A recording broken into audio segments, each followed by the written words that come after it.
พ่อแม่พี่น้องคนเมืองใต้เฮากูก็เจ้ากุศลมากันเนาะไปค่ะพี่น้องคนเมืองใต้พอดเปิ้นเฮา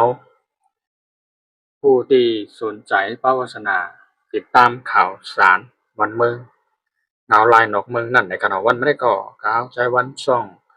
ข่าวคึกต้นกุดลองเกี่ยวกับรองข่าวนอกเมืองในกันเนาะแม่นมาในวันที่14เดือนที่7 2026นั่นในกันเนาะแม่นอยู่ในวันอังคารในกันเนาะว่าไม่ได้ก่อข่าวที่ได้มีหูข้อข่าวเกี่ยวกับรองข่าวเงาลายนอกเมืองที่อันตั้ง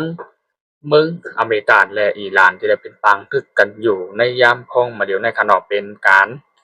ตอบโต้เอาขึ้นกันกว่ามาอ่ำเย้าอ่ำไหว้ในขณะไล่ใจลากนักกองกลางหมักมือจิ้นย่านอันหาวแห้งขีปนาวุธนั่นขณะไผก็ว่าไผมีหมากลงไผก็ว่าไผมีลากหนักกองกลางไหนใส่กันกว่าใส่กันมาอ่ำเย้าอ่ำไหว้ซึ่งกาเมื่อป่นมาที่มีการขอตกลงนั่น อ่ำเย้าอ่ำโตและมีการขอตกลงกันครึ่งกลางในกำเย้าและมีเป็นปางคือกันมาแทงกำหนึ่งในขนองเฮ็ดให้ดีกว่าที่มามันนั่นที่ไล่มาเป็นปางซึกกันอยู่แทงกำในก่อมันมาลวยหลองที่อันเป็นเฮือต่างน้ำมันนั่นก็คือต่างแก๊สธรรมชาตินั่นค่ะเนาะที่ป่นมาเมื่ออ่อนตั้งกำที่หนึ่งก็เลยมีคือที่อันติด ธงเจอจากสิงคโปร์เลยแล่นผ่านทั้งน้ำช่องแคบทะเลฮูมุดที่อ่านติดเมืองโอมานนั่นก็มีหน้าที่เขตคุ้มกำของฝ่ายทั้งอเมริกันและอิหร่านแทงตั้งหนึ่งในก็เลยแล่นกว่าผ่านมาหลายๆมีการใช้โดรนหรือขีปนาวุธของเมืองอิหร่านของทัพอิหร่านนั้นได้จัดการเข้ากับเฮือลำนั้นก็เลยรับความตั้งอันลูกก๋อยภายในเฮือนั่นนะคะเนาะที่นำช่องแคบทะเลฮูมุดนั่นค่ะเนาะมือกำที่หนึ่งกำในก็มาแทงกำที่สองกำที่สองในมีเฮือแทงสามลำในกระได้ญาโจมตีญาหมากหรือว่าโดรนของฝั่งตั้งกองทัพอิหร่านได้ยื้อเข้าใส่เฮ็ดให้เฮือไหลลูกก๋อยนำเกี่ยวกับเรื่องของการแล่นผ่านตั้งเฮือก่อเฮ็ดให้ทั้งกองทัพอิหร่านได้มีการมาปืนเผารัดแห่งกำลังว่าที่ปิกช่องแคบฮูมุดในว่าหนังไม้เกี่ยวกับเรื่องข่าวหัวข้อในก็เป็นอ่านข่าวที่อันใหม่ๆเดือดๆที่เป็นปางตึกกันอยู่ในยามพองมาดูในคะเนาะขามารัดโดยรองเกี่ยวกับเรื่องที่อันเป็นอวยลีของเมืองอเมริกันคะเนาะที่อันฐานทัพอเมริกันได้ปักตั้งอยู่ในเมืองนั้นมีอยู่ที่เมืองหลายพองแล้วก็ที่เข้ามาปั่นเอ็นปั่นแห้งและเข้ามาจอยยินมือเปิดตาตีโทนะซึกหลอตึกจอยมันก็ฐานอเมริกันที่ไปปักตับไว้อยู่นั่นนะก็เฮ็ดให้ทั้งฝ่ายทั้งกองทัพอิหร่านเนี่ยเลยมีการโจมตีนั้นก็เลยมีการยิงอันเป้าหมายอยู่ใส่ในฐานทัพอเมริกันที่อยู่ในรอบๆห้องว่าภูมิภาคฝั่งตะวันตกโอมานที่ว่านั่นค่ะเนาะที่อันมีฐานทัพอเมริกันตรวจการกูตีในฝั่งตะวันตกนะคะเนาะ1โปแลนด์ค่ะเนาะในภายทั้งเมืองโปแลนด์นะคะภายทั้งผู้นำของเมืองโปแลนด์ก็เลยมามีการปูนเผามันก็ลาดถึงโดยรอง ที่ฐานทัพอเมริกันที่อันรายการปักทับไว้อยู่นั่นก็เป็นห้องว่าเป็นพันธมิตรไว้ดีในการเกี่ยวกับในรองเมืองโปแลนด์ในขณะมีฐานทัพอเมริกันปักไว้อยู่1ฐานทัพผู้นำทางเมืองโปแลนด์ก็เลยมารับความลาดปืนเผาถึงอเมริกันว่ายินดีตอนตาที่ให้อเมริกันที่อันภายทั้งทหารที่อันเข้ามาปักทับและบ่ภายทั้งฐานอากาศมาภายทั้งตึกภายทั้งน้ำแล้วก็มีความหมอกลาดปืนเผาส่งตื้อถึงอเมริกันว่าเป็นทางมาเต็มที่ปักทับไหลเพื่อจะได้มีการตบโต้ยิงกลับขึ้นที่อันเป็นเมืองอิหร่านหรือกองทัพอิหร่านที่ยิงเข้ามาในเมืองโปแลนด์นั่นนะครับเนาะกำได้วายเสภายตั้งกองทัพเป็นแห่งอิหร่านในก็เลยยินข่าวข้อปืนผาว่าอย่างไรก็เลยมีการมาลัดแทงกำหนึ่งว่าขุนภายตั้งกองทัพอิหร่านโมฮะบักเกอร์นะครับน้องเป็นผู้นำสูงสุดนั้นก็เกี่ยวกับไปลองที่อันภูมิจันทร์เมื่อป่นมาเป็นหัวหน้าที่การอุปโภกันนั่นนะเป็นก้อไหนนะครับน้องให้ขึ้นมาลัดตอบโต้ว่าขึ้นภายตั้งกองทัพอเมริกันว่าอเมริกันสุนัยเฮ็ดข้อตกลงที่ย่อมกล้าเฮ็ดผิดพักเปิงเกี่ยวกับได้ลองอัมมันแม่นหัวข้อที่อันเฮาตกลงกันไว้นั่นแหละ เฮ็ดให้มีการไล่ตอบโต้กันกว่าก็มายื้อกันอยู่ในยามพ้องบ่เดียวในคันเนาะเพราะว่าภายทางอเมริกาในอำโกที่มันที่เป็นปางตึกกันหาวแฮงกว่านั้นก็ย้อนให้อเมริกันหยุดกำเดียวอย่าไปยื้อตอบโต้กันกว่ามาติกว่าหนังไหนพอมาลาดลุยลอง ภายทางอังกฤษในทางกรรมขนมเมืองอังกฤษภากรรมไทยก็ห้องว่านั่งบนห้องว่าพันธมิตรหรือของอังกฤษในขนมแต่ว่าเมืองอังกฤษเป็นขนาดเนาะได้เป็นดีนั่นก็เลยเป็นบนห้องว่าในจุ่มชาตินาโต้32เมืองในขนมอยู่ในจุ่มอเมริกันเหมือนกันอยู่ในขนมในก็เลยมีการส่งเพิ่มมือปนมาวันเมื่อป่นมาวันถึง2-3วันที่ป่นมาในคันนอได้มีการส่งคือเขามาจอยในภายตั้งนำในขณะกินแห้งกองทัพภายตั้งนำเนี่ยก็รายว่ามีการพร้อมมือยินมือเข้ามาจอยเนาะเปิดตาที่เป็นเอ็นแห้งและกองทัพภายทางตั้งหนึ่งภายตั้งนำเพื่อจะได้มาจอยทั้งอเมริกันในขณะเพื่อจะได้จัดการอิหร่านเนี่ยเขาก็มีความอันที่พร้อมห่มเต็งโปใจในการช่วยกันมาในขณะทางอังกฤษแต่ละด้านมีโปแลนด์เนาะมีอังกฤษในขณะมี2เมืองขนาดก็ได้มาลาดในรองอเมริกันต่อแทงกัมหนึ่งที่อันมีการตึกแหล่เปิดนัดซึกจู้กันอยู่ในภายในข่าวต่างอาทิตย์ในก็ขนาดและยื้อกันตอบโต้กันอยู่ที่4กัมเอาขนาด4กัมในเฮ็ดให้การเปิดนัดซึกจู้กันมันก็หลดตึกกันได้เป็นอันหาวแห้งขึ้นอยู่ว่าที่ยอมลงกันได้นักหนากว่าเก่าแทงในขณะที่อเมริกันได้มีการตอบโต้ใส่ขึ้นเมืองอิหร่านนั่นก็แมนอยู่ที่ใน80ปีในขณะ80ปีฐานทัพในอิหร่านนั่นที่ง่าอเมริกันใจขีปนาวุธยิงใส่ในขณะกำได้ปอวายเสอเมริกันเลยยื้อเข้ากว่าในอิหร่านนั่นอันเป็นย่อยาเรียบร้อยก็ได้ภายทางอิหร่านก็ยื้อตอบโต้ใส่ขึ้นในฐานทัพอเมริกันแทงนะก็ยื้อเข้ากว่าในฐานทัพอเมริกันนั้นมีกระไหลพองในที่ภายทางกองทัพอิหร่านได้มีการเล็งเป้าในขณะเล็งเป้าหมายกว่ามาก็ยึงเปิดตัดใจมากแลขีปนาวุธไปตกใส่ให้มันงามแม่นใส่ที่ฐานทัพอเมริกันที่อาจไปปักไว้อยู่ที่เมืองหนึ่งและเมืองหนึ่งที่มันเป็นหลีของเมืองอเมริกันนั้นที่มันเกี่ยวกับไหลลองกองทัพเป็นแห่งอเมริกันนั่นอิหร่านก็เตรียมไว้ขนาดที่ตัดหมดขนาดที่เข้ากันหมดนั่นก็ที่เป็นฐานทัพที่ในคูเวตนะครับเนาะคูเวตที่ฐานทัพอเมริกันไปตั้งไว้อยู่มีที่คูเวต1เมืองค่ะมีทางบาเลน1เมืองค่ะเนาะมีที่บาเลน1เมือง2เมืองในรายว่าเป็นที่ฐานทัพอเมริกันมันก็ว่าจะเป็นกองทัพภายตั้งคือกองทัพอากาศภายตั้งตึกเหนือกลางหาวในค่ะเนาะนั่นว่าเป็นภายตั้งตึกภายตั้งลิ้นในค่ะเนาะเดี๋ยวก็เป็นตัวป้องกันภายทางอากาศมันก็เป็นตัวอันเฮสกัดสัญญาเพราะว่ามีหมากของผู้เข้มนะขีปนาวุธยิงเข้ามานั่นตัวสกัดยิงตัวได้ที่อเมริกันได้รายการปักตังว่าอยู่ที่ในเมืองคูเวตและบาเลนเนี่ยก็ถูกเฮ็ดให้อิหร่านกองทัพอิหร่านได้ไล่ยิงปล่อยหมักยื้อเข้ามาในเฮ็ดให้ภายในกองทัพนั้นก็เป็นตัวป้องกันภัยทางอากาศแล้วก็เป็นตัวที่เป็นฐานทัพใหญ่ๆฐานทัพที่ในคูเวตบาเลนก็ไล่เฮ็ดให้โจมตีและลูกก้อยอิดอ่อนว่าหนังในคะเนาะแล้วก็ภายทางอเมริกันก็ยอมใช้เอ็นแห่งนาซึกอยู่ทางภายตาเอกยื้อขีปนาวุธเข้าใส่ที่อิหร่านแทงเอาแทงก้ามมายื้อใส่ที่อิหร่านแทงกำได้เป็นการตอบโต้กันกว่ามากเมื่อตอบโต้กัมที่3เนาะกัมที่3ได้หายเข้าไปที่80ปีนะครับเนาะในกองทัพอิหร่านก็ได้มาตราบแทงกัมนึงตอบโต้กันกว่าแทง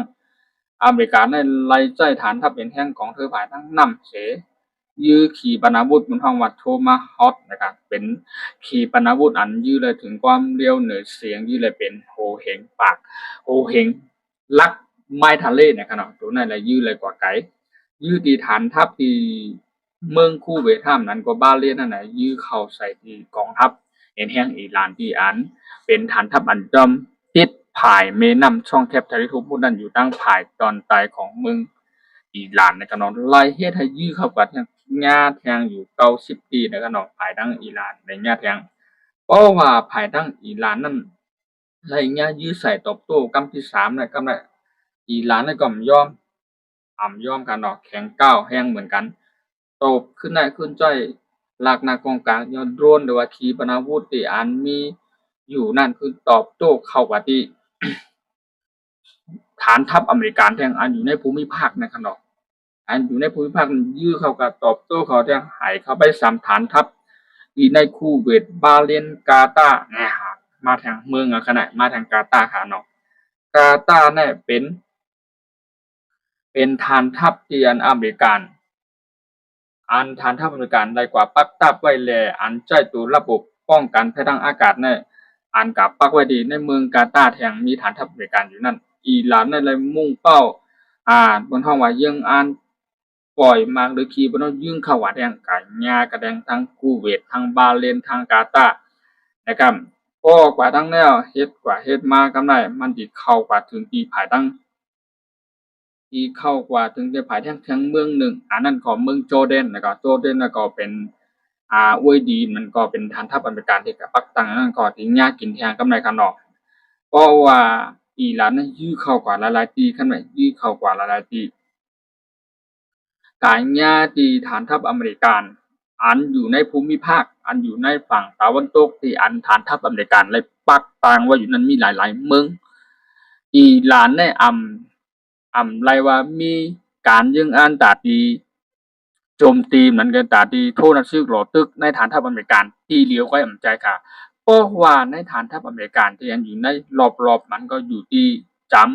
ำเมืองนี่เลยเมืองหนึ่งที่อันฐานทัพอเมริกันกับปักตับไว้อยู่นั่นว่าเป็นฐานทัพผายทั้งมาเป็นฐานทัพผายทั้งลิ้นมาเป็นฐานทัพผายทั้งตึกเหนือกลางหาวในขณะเมืองไหลก็ย่อที่อันมีเกี่ยวข้องเลยลองมีฐานทัพอเมริกันปักตังอยู่นั่นที่เป็นที่กองทัพอิหร่านเนี่ยยังอ่านปล่อยมาเข้ากับจัดการกำเหลวว่าหนังไหนก็เลยลองโหข่าวเกี่ยวกับเรื่องอเมริกันและอิหร่านนั้นตึกกันหาวแห้งในกันดอกเดือเสนำกากำไร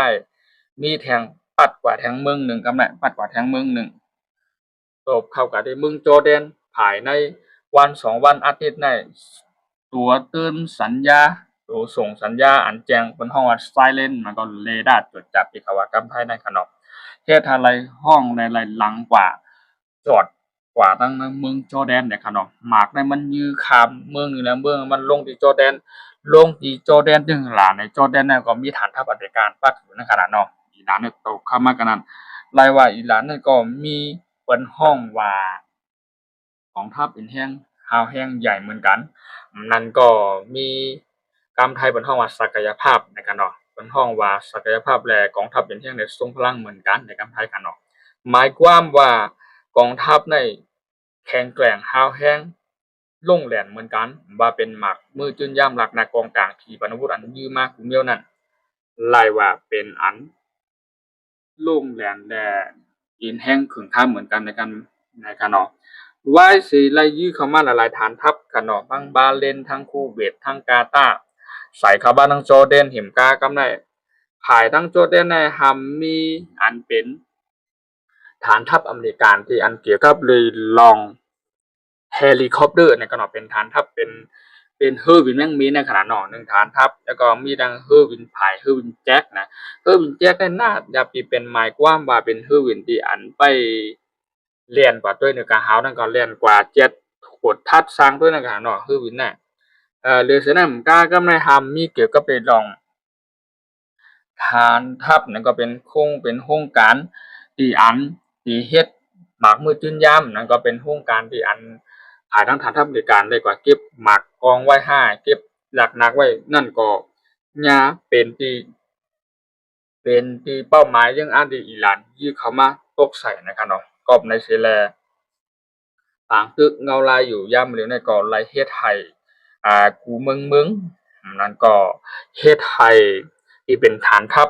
ใหญ่ๆในกำผาในไรปักตาไปด้วยอยู่นะครับเนาะมันเฮ็ดให้มีพรจ้าหลวงมันต่อถึงกูเมืองจอดตั้งกำผานะครับเนาะมันมีอเมริกันและอิหร่านด้วยในกอบในเซแลภายตั้งน้ำและช่องแคบทะเลฮอร์มุซในมันก็มีฐานทัพอเมริกันคุ้มกันอยู่พอง เดี๋ยวก็มีทั้งฝ่ายกองทัพเอ็นแห่งฝ่ายเมืองอูมานก็กุมกำอยู่พองนะครับเนาะอันหลักๆอันใหญ่มันเต้ก็เป็นกองทัพเอ็นแห่งอิหร่านที่อันกุมกำอยู่ในช่องแคบทะเลคุมพลในแต่ตีป่นมาเนี่ยมันเป็นการตอบโต้กันกว่ามานะครับเนาะแต่ภายทั้งอเมริกาเนี่ยแต่ใครให้คือเนี่ยเรียนกว่ามาไหลไปหลุมให้มัน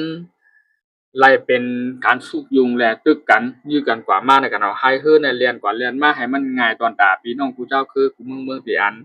ดีใจคือดีกว่าคนต่างน้ำมันแน่เข้าออกน่าเปิดตาดีมาใจน้ำมันรถน้ำมันกาต่อ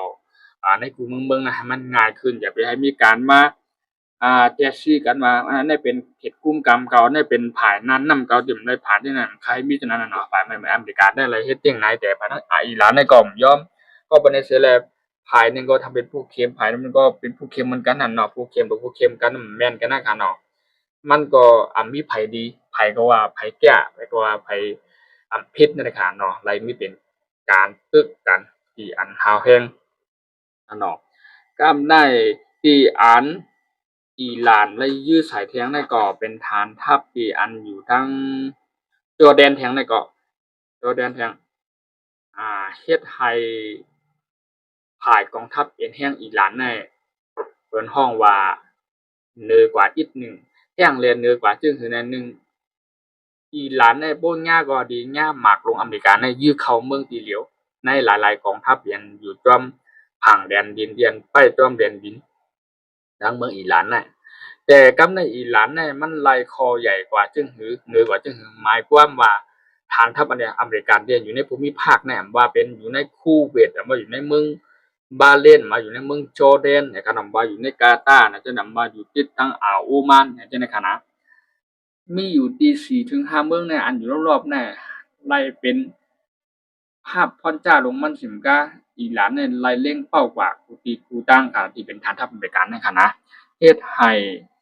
อเมริกันเนี่ยก็บ่ใครพอใจในอิหร่านนำมาค่ะแต่เดียวค่ะนะว่าเลยซื้อนั่นเห็มก้าไหนเกี่ยวกับไปลองปางตื้อกันมาในไรเป็นใจข่าวยามหูเรือนมันนะคะนะมีข้อตกลงกันที่ดีขึ้นมีแต่อันเจตอบโต้แลโทรนะซึกหลอดตึกกันอยู่ติ๊กๆนะคะเนาะเพราะว่าภายทั้งกองทัพเองแห่งอเมริกาหน้าโทรนะซึกหลอดตึกภายตั้งเปิ้นห้องว่าภายตั้งลิ้นในคณะที่เอาอิหร่านอับอยู่ค่ะเพราะอิหร่านแน่แห่งและอิหร่านได้เป็นเมืองหนึ่งเมืองเป็นเมืองหลวงเสตาเมืองอิหร่านได้หนึ่งเมืองเนี่ยเมืองไทย3เมืองแต่เมืองอิหร่าน1เมืองค่ะนะแต่ว่ากองทัพเองแห่งอิหร่านก็ใหญ่เป็นมหาอำนาจเหมือนกันอยู่แต่กำได้แห่งและกวยและเฮปอกร่วมในปอกฐานทัพเมืองอเมริกันเนี่ยเมืองอิหร่านในค่ะนะก็เปิ้นได้สิแลอิหร่านแน่เปิ้นฮ้องว่าในเมืองของมันกำไทยเปิ้นฮ้องว่าภูมิภาคประเทศของมันนะครับเนาะหมายความว่าเมืองมันน่ะมันมีน้ำปังหลายการไว้แทงเห็นก็มีแทงทะเลทรายนะครับทะเลทรายก็เป็นน้ำปังหลายที่เป็นทรายนั่นกันไว้แทงมีแทงร้อยลงในหอบหมดค่ะหอบที่เมืองอิหร่านน่ะก็บ่ได้สิแลเพราะว่าภายตั้งเฮ้อเนี่ยก็อเมริกันเนี่ยที่เขาตึกเนี่ยไล่เต็มที่บอกไล่โหปากเต็มแล้วขนาดเนาะในโหปากเต็มเนี่ยก็60% 70%ก็นั่นก้อยอาวุธหลักหนักกองกลางพวกนี้แก้ลงแดนต่างๆนี่ก็มันก็ถึงโหปากเต็มแล้วแต่ที่หลอตึกภายตั้งนำในคณะภายตั้งดินในแค่นดูแลแล้วว่าภายตั้งดินในฐานทัพอิหร่านเนี่ยมันวางหมากไว้หมดอ่ะมันวางเพิ่นฮ้องว่าวางการที่อันติดตึกโทรศัพท์ในวางไว้หมดว่าติดตึกตั้งหลายที่ลงตั้งหลายผู้เขียนไปติดขึ้นตั้งหลายวางไว้หมดอะห่างไว้หมดห่างกลางไว้หมดขนาดดอกก็เปิ้นได้สิแลภายทั้งการตึกภายทั้งฮื้อการตึกภายทั้งลิ้นแน่ใครว่าจัดการอิหร่านนั้นได้ง่ายๆค่ะนะแต่เพราะว่าภายทั้งฐานทัพอินแห้งหรือว่าภายทั้งตึกทั้งอากาศมันเขาตั้งเหนือกลางหาวในค่ะนะเหนือกลางหาวเนี่ยอิหร่านได้ตีสู้อเมริกันได้สู้อเมริกันได้บ่ว่าตึกภายทั้งเหนือกลางหาวเนี่ยลากหนักกองกลางอาวุธยุทโธปกรณ์ในกำผาเนี่ยอันทรงพลังและอันทรงพลังและอันใหญ่อันเลยโล่งแหลมที่สุดแก่ที่สุดในกำผาเนี่ยมีอเมริกันอันดับ1อเมริกันอันดับ1เนี่ยเพราะว่าตึกภายทั้งเหนือกลางหาวเนี่ยที่ใจ คือวินตึก F22 Raptor อันว่าแน่นั่นก็ลูกกระดีฐานทัพผายทั้งตาฮือเดียนฮือวินอาเดียนเป็นฮือวินตึกในขนอกเป็นห้องว่าฮือ USS Abrahamนะครับ1ลำค่ะนะต่างฮือวินได้เป็น90เป็นปากลำค่ะนะแล้วก็มีแทงฮือ USS George Bradford ที่ว่านั่นเป็นฮือที่อันไปแกะเคลอมด้วยถึงคือลำหลงนั่นค่ะนะนั่นก็มีต่างฮือวินหลายต่าง คือตึกหลายแทงน่ะอันนั้นก็แปลว่าเป็นฮืออันใหญ่ที่สุดนัมเบอร์2ของเมืองอเมริกันแต่ว่าฮือ USS Abraham ฮือลำนั้นเป็นฮือที่ใหญ่ที่สุดในกับภาคอะนะอันนั้นเพราะว่าไล่ใจฮือตัวไหนเขาจู้จำเมืองอิหร่านไว้อยู่เย้าในขณะในยามพร้อมเร็วในขณะเพราะว่าตึกผายตั้งนำเนี่ยได้ก็ใจฮือในก็ดีป้อไข่เข้มแลบจนอเมริกันแต่ว่าพวกปล่อยพุงวินปล่อยพุงฮือวินนั่น เก้า90ปากล่ำขึ้นกว่านั้น2ปากล่ำขึ้นกว่านั้นโหเฮงล่ำเนี่ยปล่อยขึ้นกันแน่อีหลานได้ลาบคาบเป็นนักร้องเด้อครับเพราะว่าปล่อยทั้งนั้นนะก็เปิ้นในที่แรกอีหลานเนี่ยมันก็เลยมีการวางแผนไว้ขนาดนั้นการมีวางแผนการหางไว้ว่าเฮ็ดคือเพราะว่าผู้เขียนเขาใจภายทางหลักนักกองกลางมาขี่ปานาวุธภายทางเหนือกลางเฮาในขึ้นมาตึกน่ะเฮาที่แป๊บก็หลายที่กึดก็หลายที่ใจฐานทัพเห็นแฮงกองทัพอิหร่านเฮาได้ขึ้นโดดตึกจึงคือหายมันบ่ดีแม่นลอกลายมานั่นน่ะอิหร่านเนี่ยก่อนเลยมีการวางแผนไว้มูลค่าเกี่ยวกับไปลองเมืองอิหร่านในรายว่าเป็นกองทัพเป็นแฮงใหญ่และเป็นเพิ่นฮ้องว่ารายการเพิ่นฮ้องว่าการตึกนะครับว่าภายทั้งตามไทยเพิ่นฮ้องว่ากลยุทธ์ภายการรบนะครับมันเกี่ยวกับไปลองว่าภายการตึกในทุนซึ่งในอิหร่านเนี่ยรายว่าวางไว้นักหนาแน่น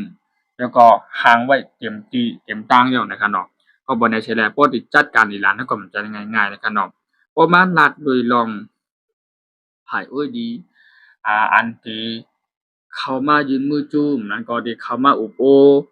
เป็นตัวเปิ้นฮ้องว่าเป็นตัวกลางมาอุปโอรัฐปานไรนั่นก็ที่มีอยู่ที่ปากีสถานนะครับเนาะแล้วก็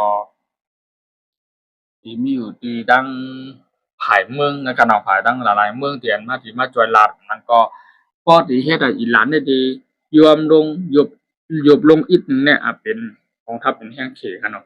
ที่มารัฐอายุภายกูเมืองแลภายกองทัพเป็นแห่งเหมือนใหญ่ที่สุดในกัมพากูเมืองในอันมาทัดสางบนด้วยในแต่เป็นกองทัพเอ็นแห่งภายพี่น้องเจ้าคือเขนั่นน่ะที่มาลาดโดยรองให้อิหร่านเนี่ยยอมลงอีกหนึ่งในแต่ก็เปิ้ตีลาดแล้วจะหือน่ะเขาเป็นอุ้ยลีกันดังตั้งเมืองอเมริกาตั้งเมืองอิหร่านนะครับเนาะว่าเป็นรัสเซียค่ะมาเป็นรัสเซียมาเป็นกองทัพเป็นแห่งเข็มนะเป็นกุริยาเหนือเนี่ยเขาก็เป็นอุ้ยดีของเมืองอิหร่านนะครับเนาะแต่ว่าอิหร่านในรายว่ามีจุมอุ้ยดีของมันก็มีแทงนะมีแทงอยู่มีแทงก็คือเนี่ยเฮาว่าในข่าวชื่อวงในที่อันอิหร่านในรายจัดการจัดปล่อยวันที่อันที่พังคักผู้ตายคุณผู้นำสูงสุดอันเป็นชื่อห้องว่าอายาตอลลอฮ์คาเมเนอีเนี่ยเป็นเป็นปอของคุณมุตตบาคาเมเนอีที่เป็นผู้นำตาเหลวได้คณะแต่ว่าคุณอายาตอลลอฮ์คาเมเนอีเนี่ยก็ลายเซ็นการฝึกฝนกว่าที่เขาจะปล่อยวันที่พังคับตัวตายมันจะมือปนมาวันที่4ที่5ที่6ที่7 8 9 10วันสุดท้ายนะครับเนาะอันไหนแต่ไลมีจุมเจ้าคืออิหร่านมันก็กูตีกูตั้งกูอองตีนนั่นน่ะเนาะที่เป็นเจ้าอิหร่านอันดับหนึ่งใจเดียวกันให้เปิดดาที่มาห้องว่าการร่วมมือกันนี่ก็ตอบแทนคืนที่เอาคืนให้สะใจนะครับว่าอันไล่มาฆ่าไล่มาแหมตายผู้นำสูงสุดของเขานั่นคุณอายาตอลลอฮ์คาเมอีนั่นเฮ็ดให้ในจุมเจอคืออิหร่านเนี่ยบ่พอใจเห็นก็ที่อันเป็นอุ้ยหลีของเมืองอิหร่านก็ภายตั้งเมืองฮูตีเนี่ยก็ไล่มาอ่อนกันเสพร้อมโฮมเสยุคตรงทงเจือจาดนั่นลาดว่าที่พร้อมโฮมเจตาติตึกช่วยอิหร่านว่าหนังในคาเนาะเดี๋ยวก็ไปลองอุ้ยหลีของอิหร่านเนี่ยนะ1 ภายตั้งจุ่มฮีตบอลลอนะครับเนาะเหตุการณ์เลบานอนนะครับเนาะฮูตีนะครับเนาะที่อันจุ่มฮีตบอลลอและเลบานอนในภายตั้งกองทัพอิสราเอลในไล่มักมันเขาเป็นจุ่มผู้ก่อการให้ก็เบอร์ในซีแลเฮียงแลอิสราเอลเนี่ยมักมันเขาเป็นจุ่มผู้ก่อการให้ในอันเป็นเมืองอิสราเอลเนี่ย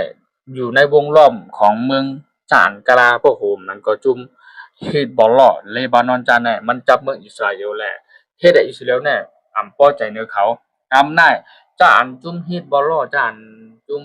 เลบานอนนั่นก็ฮูตีจานน่ะเขาเป็นอ้วยดีของเมืองอิหร่านเพราะว่าอะไรเป็นปางตึกต่อกันใหญ่ฮาวแห้งกว่าตั้งนานเนี่ยเพราะว่าเป็นสงครามโลกการตึกกันบอกกันสามมาเนี่ยจ้าในอดีตเขามาหนุนหลังที่เขามาจอยโทเอ็นแห่งนาซึกรบตึกคณะแต่พวกภายทั้งอเมริกันได้ในฝั่งตะวันตกที่เป็นกองทัพเป็นแห่งอันใหญ่และมหาอำนาจอันทรงพลังและอันแก่ที่สุดนั่นก็เป็นอิสราเอลอยู่เป็นอ้อยลีของเมืองอเมริกาอิสราเอลเนี่ยไรมันรัดกันเลยว่าพร้อมโทนัซึกหลอตึกช่วยเหลือมาภายตั้งน้ำมาไปตั้งดินมาภายตั้งพื้นน่ะพร้อมเปิดดินหลอตึกจอยอเมริกันผู้อ้อยลีของเขานั้นตาบอิหร่านเนี่ยพร้อมตาเสียคณะอิสราเอลเนี่ยแต่กำนั้นหรือเสียมการภายตั้งเป็นอ้อยลีของอเมริกันก็มีนำเหมือนกันจุ่มนาโตมันก็อยู่เป็นอ้อยลีของอเมริกันอยู่จุ่มนาโตมีหลายๆเมืองคณะ30เมืองกว่าคณะ30กว่าเมืองคณะเลอเสียนำกาอันเป็นจุ่มใหญ่จุ่มลงมันอินแห่งกองทัพในอันใหญ่และทรงพลังที่สุดก็เป็นอเมริกันย่อนับบัดหนึ่งในกัมพาในเพราะว่าตึกกันที่เต้ไหนเป็นสงครามโลกครั้งที่3มาในก็เบอร์ในเซลาในปีกว่าที่มามันในดีอันอเมริกันและอิหร่านเขาใครเป็นปังตึกเลยยื้อกันอยู่ในยามพองมาเร็วในย่ำไว้นะครับนะมันเกี่ยวกับไปลองกำนุสุดมาก็มาลัดเลยลองนิวเคลียร์กันนะนิวเคลียร์ในกำไทยบนห้องว่ามันเป็นอาวุธกระรังสีเป็นอาวุธหรือว่าเป็นหมากลากหนักเป็นเฮ็ดให้คนเนี่ยตายเลยนับเป็นเมืองมันขนาดนิวเคลียร์น่ะก็เบิ่งในสิแลภายดังอิหร่านเนี่ยเฮาก็ทราบได้ว่า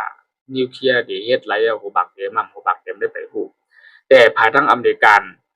อันเป็นผู้นำกัมพูชาได้หลายมีการบ่นมีทัดสร้างได้ว่าอิหร่านเนี่ยอาจเฮ็ดหลายสร้างนิวเคลียร์น่ะอาจได้ถึง60-70%น่ะอาก็เปิ้นในสิแล อเมริกาเนี่ยใครปันอิหร่านสร้างนิวเคลียร์ปันเฮ็ดแน่เพราะว่าอิหร่านเขาเฮ็ดนิวเคลียร์ขึ้นมาหลายเต็มหัวปากเต็มแน่ภายทางอเมริกานะภายทางกลุ่มเมืองที่อันเป็นผู้เข้มของเมืองอิหร่านแน่อิหร่านเนี่ยจังและใจนิวเคลียร์เนี่ยใส่ก็เบิ่นในสิแลนิวเคลียร์อันนั้นมันก็เป็นอันดีโกตอนแรกเมืองเฮ็ดให้เมืองอันนำฮู้อำเกี่ยวข้องจำหังนั้นในเกี่ยวกับไปลองปางตึกได้ยื้อกันนั่นติและเฮ็ดให้รับพรจ้าลงมัน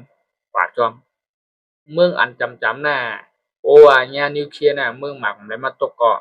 ตอนเฮาว่าอายมันกล้องมันพิษมันประมาณนั้นน่ะตรงไหลเข้ามาเนี่ยเฮ็ดให้คนเฮาได้ตายกว่านับเป็นโอ้พันโอ้หมื่นโอ้แสนโอ้ล้านมันขนาดดีบ่ดีเพราะว่าเมืองอันที่เรียกบ่ใหญ่จับเมืองอิหร่านแน่เพราะว่าอันที่จะนิวเคลียร์ใส่กันมันตายทั้งเมืองค่ะก็เปิดแต่ละนิวเคลียร์น่ะดีโกสังเกตว่าเมืองหนึ่งมีนิวเคลียร์เนี่ยก็แปลว่ายี่เลยกับเดียวขนาดนิวเคลียร์อะมันมีปลั๊กเปลืองข้อหามันอยู่ว่านิวเคลียร์เนี่ยแต่ว่าใจไหลคำเดียวขนาดก็บ่ได้สิแลผู้นำภายทั้งขุนประธานาธิบดีขุนโดนัลด์ทรัมป์ผู้นำภายทางอเมริกาเนี่ยก็เลยมีการใครสั่งห้ามว่าปั่นอิหร่านเฮ็ดนะครับเนาะอิหร่านเนี่ยก็บ่ยอมขนาดเรื่องนิวเคลียร์เนี่ยหิมกากำลังเรื่องหมากมุ่นที่มานักกองกลางคุมิวเนี่ยเป็นของเมืองอิหร่านในขณะ อันเลยยื้อกว่าเลยตั้งใจมันได้เป็นโหปาก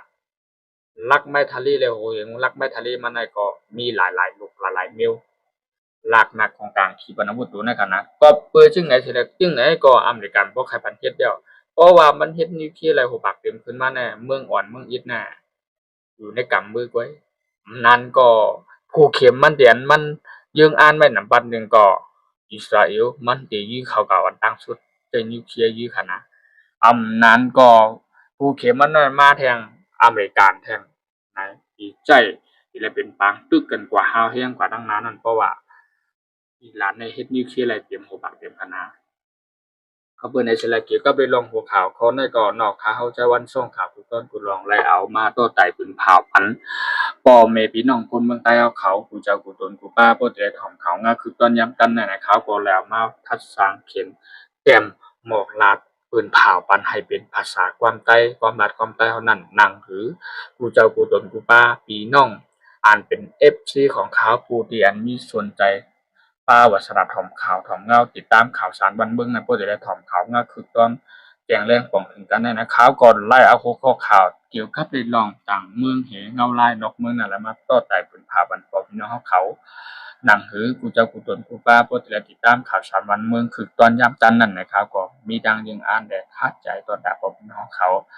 กูก็กูเจ้ากูตนกูป้าในกำไนก็อย่าลืมเข้ากว่าปั่นดินปั่นแห้งเขาเต็กไล่เต็กแซ่กุดปั่นหิงเขาในขณะตอนด่าป้อมน้องเขากูเจ้ากูตนกูป้าก็เลยเสียมว่าเพราะว่าสนใจเกี่ยวกับลงข่าวการวันการเมืองแลเงาลายนอกเมืองนั่นในก่อเข้ามาปั่นนี่เป็นแห้งเขาติดตามปั่นเขาดังช่องใจวันช่องข่าวคือตอนกูลองนั่นในขณะถ้าผู้ใดสนใจถ่อมข่าวถ่อมเงาก็เข้ามาติดตามกดไลค์กดแชร์ปั่นทั้งช่องในขณะช่อง เดี๋ยวก็ไปลองข่าวเงาข่าวสารวันเมืองนั่นก็เป็นช่วงที่ข่าวคึกต้นกูลองข่าวนอกเมืองเท่าไรนอกเมืองนั่นนะครับน้องย้อนให้พ่อพี่น้องเขาอยู่ดีกินบ้านตัวแชร์2เบอร์ก็คำฉาเลยอย่าลืมเข้ากับกดไลค์กดแชร์กดติดตามบันข่าวกูเจ้ากูตนกูป้านะครับน้องนั่นก็ปฏิบัติแจ้งข่าวเป็น FC ของเขาเนี่ยเขาก็ยินชมขอบใจนำกูก็กูเจ้ากูตนกูป้าที่เขามาปฏิบัติแจ้งข่าวเนาะไม่กูก็ขาดต่อการในวันในก่อนยินชมขอบใจนะครับไปสุข